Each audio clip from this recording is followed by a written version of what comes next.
hard to imagine that something of such beauty could have so many non-subscribers buried in that general area. It's a beautiful graveyard. That's really what it is for the non-subscribers. So don't become a statistic. Make sure you subscribe. Train the muscles, not the joints.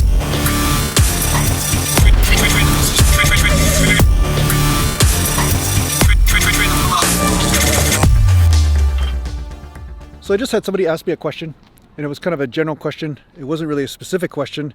I'm not sure if the guy knew exactly how to describe what it is that he was asking, but I think this is what he was asking. How do you train, or why would you train not to failure? Why would you keep a few reps in the tank and train that way and do multiple sets, as opposed to going to failure, which is the typical hypertrophy way of training?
So there are a few different schools of thought when it comes down to training like this, and a few different schools of thought when it comes down to training properly and whether you should go to failure or not.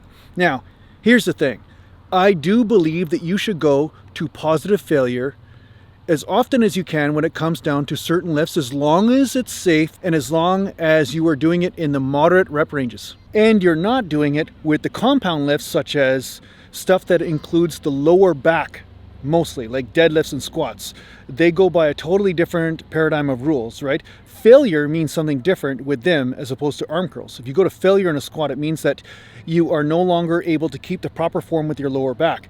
If you go beyond that, what's going to happen? You're going to snap something. So you do not go to failure when it comes down to positive failure, when it comes down to those lifts, because there's a different level of danger involved, because the muscles that are responsible for stabilizing and protecting the spine are also the muscles that will go to failure. So you don't want them to hit failure before you're set, right? Because if your legs can keep on pumping but your lower back can't support itself, well then snapola, and then you won't be training anymore anytime soon, and you'll be getting your girlfriend or your wife to put on your pants for you for the next 5 or 6 years because you can't bend over or do anything. So we don't want that, right? That's not positive bodybuilding. That's going to be that's just torture for the sake of torture itself. So that's it. Is it necessary to go to failure, first of all, when it comes down to hypertrophy gains, right? When it comes down to bodybuilding, is it necessary to do this? I would say yes. My brother and I conducted a few-year experiment when we were in our teenage years, and there's something that we noticed. What I would do is 4 sets of 10 reps on the bench press, and I would stick to that. And when I could do 4 sets of 10 or 3 sets of 10 with the weight, and then, grind out another rep on the 4th set, I would raise the weight and then therefore do another 4 sets of 10. Now, of course, the first couple sets, I wouldn't be hitting failure in my set. There would be no failure happening, and failure would only happen on the last set. So my brother would do a different approach. What he would do is failure on the first set, and then failure in the second set, and he would change the weight depending on what rep range he wanted to hit based on that. So the difference is between him and I is that my strength would go up, my groove was good, so my strength was pretty much neck and neck with his, if not a little bit better on the bench, because I was a little bit heavier genetically and stuff. But the difference is that I noticed his shape and his hypertrophy was actually coming out better. He was actually getting a little bit better of a physique in the chest area from that at the time. So what I believe was happening, and this is just one of the many experiments, but what I believe was happening is that he was pushing that chest into a deeper level of failure, and it was adapting accordingly. His physique was developing, and he was getting a better amount of shape and better muscle mass because of going into failure. So first things first, failure is necessary in bodybuilding training, or at least close to. You have to be putting out that effort, because there is an adaptive switch that happens in the body. Once you hit failure, it's like there's a certain switch that clicks and says to the body, you are not sufficient enough to accomplish this task that you're trying to accomplish. You must adapt, get stronger, get more muscular endurance, or something like that, or put on more muscle. And it does create some sort of stimulus in the body that causes muscle mass gains. Now, I believe this person was asking me, when should you not go to failure? Like, what is the benefit of that? Or why would somebody do it? Or how would they do it?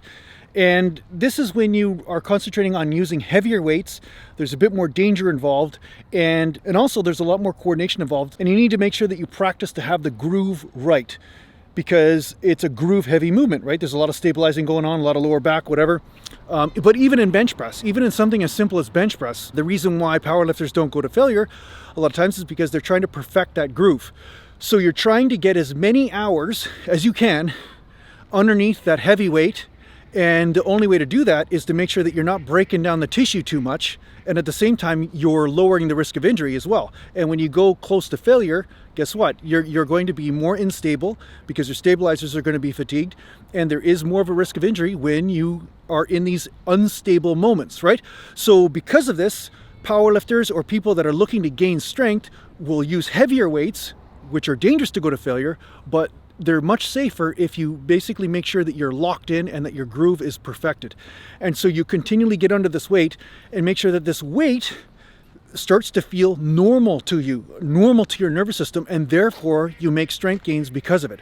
So that's why you see the 5x5 systems, or you see pyramid type systems, or you see people using weight that's heavy, but they don't go to failure. They keep a few reps in the tank, maybe 3 or 4, or even 5 sometimes, because they're just trying to explode that weight and get that groove down. So long story short, the goal of getting underneath heavy weight repeatedly without going to failure is to increase your coordination and strength, to really work that nervous system while getting the least amount of muscle breakdown or tissue breakdown as possible. Now, this can be useful to do for periods of time in your training, and then you can start going to failure with heavier weights once you start your hypertrophy training. So you can start doing strength training for a period of time, get really used to using a heavier weight, and make sure you're careful with the groove, careful with your sets, don't go to failure. And then you go through a hypertrophy stage, and then you start using a moderate weight, like 70% of the weight that you're lifting heavy with, or 80%, to start repping out and getting that burn, getting that pump, and start doing the bodybuilder thing. So using a combination of these two techniques, you can gain strength and gain muscle, because strength does have something to do with gaining muscle. It's not everything, but it does have something to do with it. So I do advocate gaining strength. strength. So some people say, Jason, thank God, you're telling us to lift light all the time. That's not what I'm saying. I'm saying to lift the way that your body is supposed to lift and move the way your body's supposed to move, but you are supposed to put on strength, but don't be pushing through stuff to always think of strength. You got to think outside the box here and there too, right? So there are a number of different factors to go into putting on muscle mass. Strength is one of those factors. So anyway, I hope this helps you out in your training. Thanks a lot for watching. And if you need to get hold of me, just go to naturalglambodybuilding.com, and thanks to the Patreon supporters, and take care for now. Mountain. Remember, you don't want a permanent vacation up there. You don't want your vacation to be permanent, huh? I mean, you'll have a lot of company because there's a lot of people are waiting up there for you. But subscribe. You could prevent this from happening to you.